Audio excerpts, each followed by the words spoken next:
We're back, and today we're going to talk about humidifiers. If you've got static electricity in your house, dry, itchy skin, you're going to want to listen to this episode today.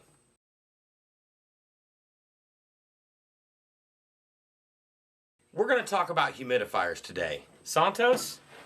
Well, again, glad to be back. Thank you, Jeff. You know, one of the things that we're having this video today is because you guys participated so well in our poll, and Jeff and I felt the need to talk about what humidifiers do, as a lot of the folks out there don't necessarily know how humidifiers impact the inside of their house. Absolutely. You know, in front of us we've got three of the most common types: bypass, fan power, and steam. They all three operate in generally the same way. Slight variances and definitely a price tag difference between the three of them. The most common you're going to see in most of your homes is going to be right here, and this is your bypass humidifier.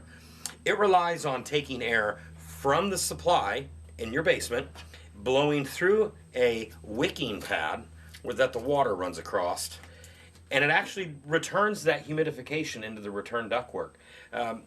Where the humidity becomes very crucial in your house: static electricity, dry, itchy skin. If you have a lot of hardwood furniture, things of that nature, you're definitely going to want to keep that humidification level in the house. Okay, awesome. Well, I know you said we have the big three here of humidifiers. Are there other humidifier types that, you know, maybe in older houses or maybe just even older humidifier models that are out there for individuals to know about? There sure is. Although these are the top three, there is some other brands out there.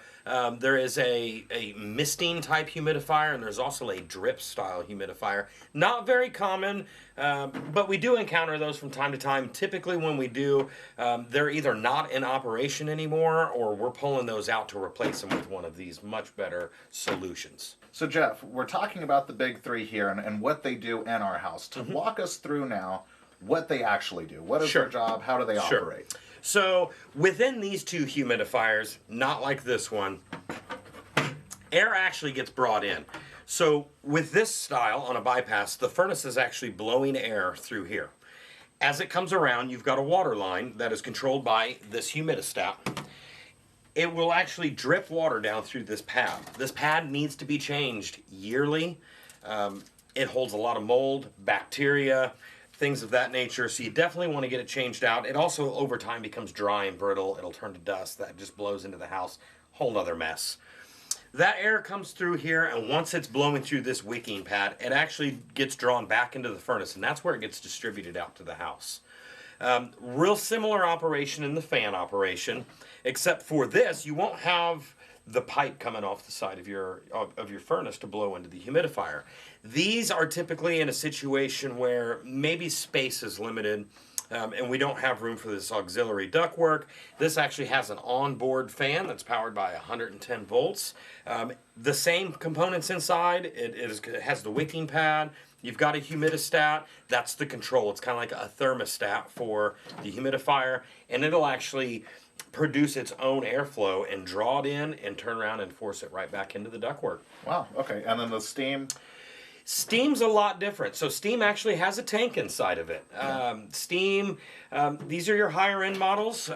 Typically they're ran with the digital humidistat. These can also be controlled with your thermostat up on the wall.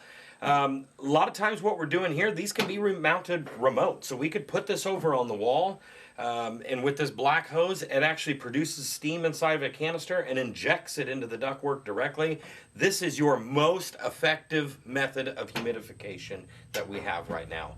Real similar to like a tabletop humidifier that you may have upstairs. You see the steam coming off of it. That's the kind of result you're going to get with this. Awesome. Okay, so we talked about how they work. We talk about, you know, the most effective. Now, when we're talking about maintenance, you said with the pad we have to do it about, you know, annually. Is that the case with all three of these here? Yes. And actually, what I don't have out is there is a canister in here that does need to be changed annually, so there is some maintenance that comes with it. Sure, you want to run it without it, that's fine. But let's be honest, it's going to cost you in the end if you don't change it.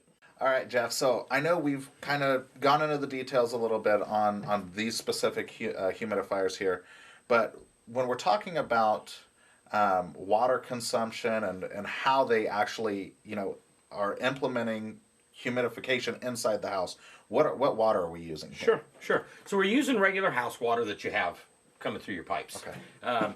Typically, between these two, you can range anywhere from 3 to 10 gallons used per hour. Now, it's not just wasting the water. As we discussed it earlier, the water is actually running across this pad, but by design, it's coming through the pad and it's got to go somewhere. Where does it go? Right through your floor drain.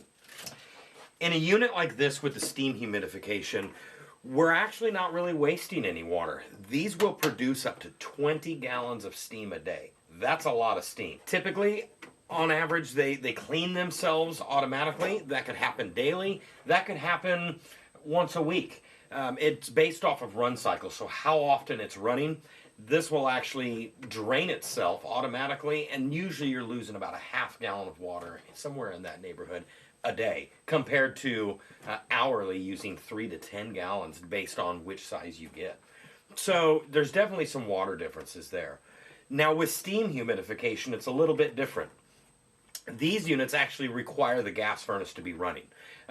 With that said, thermostat comes on, turns on the gas heat, you hear it fire off, it starts running. That's when these kick in. The little valves over here will start letting the water start trickling, but as soon as that furnace shuts off, your humidification is over. With the steam humidifier, that's totally different. This particular unit will actually turn the furnace fan on without bringing on the heat. So what that's doing is it'll actually produce the heat inside that it needs to produce, turn that into steam, turn the water into steam, and then inject that directly into the ductwork. That's a huge benefit when you've got wood floors, maybe some antique furniture or wood furniture around the house. Cigar humidors is another large one where you just want to keep everything humidified. Maybe you've got artwork on the walls. These things can get your humidity spot on.